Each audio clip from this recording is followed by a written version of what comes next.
আসসালামু আলাইকুম, সবাই কেমন আছেন? তো আজকে হচ্ছে আমাদের অফিসে লাঞ্চ করাইছে।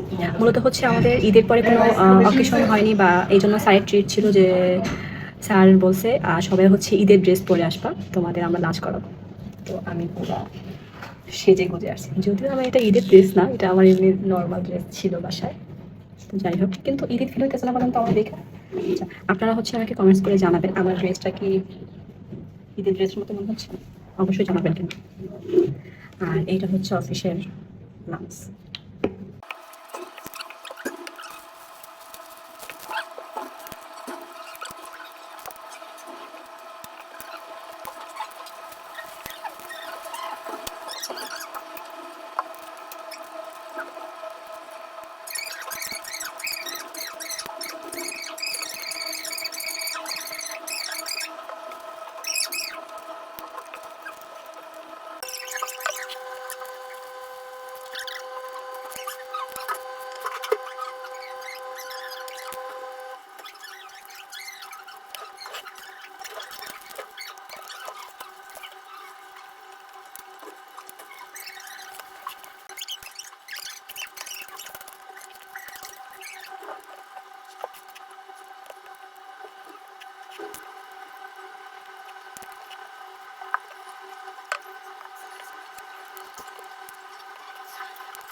এখনো হচ্ছে এটা হাফ বাকি আছে, পরে আবার খাবো।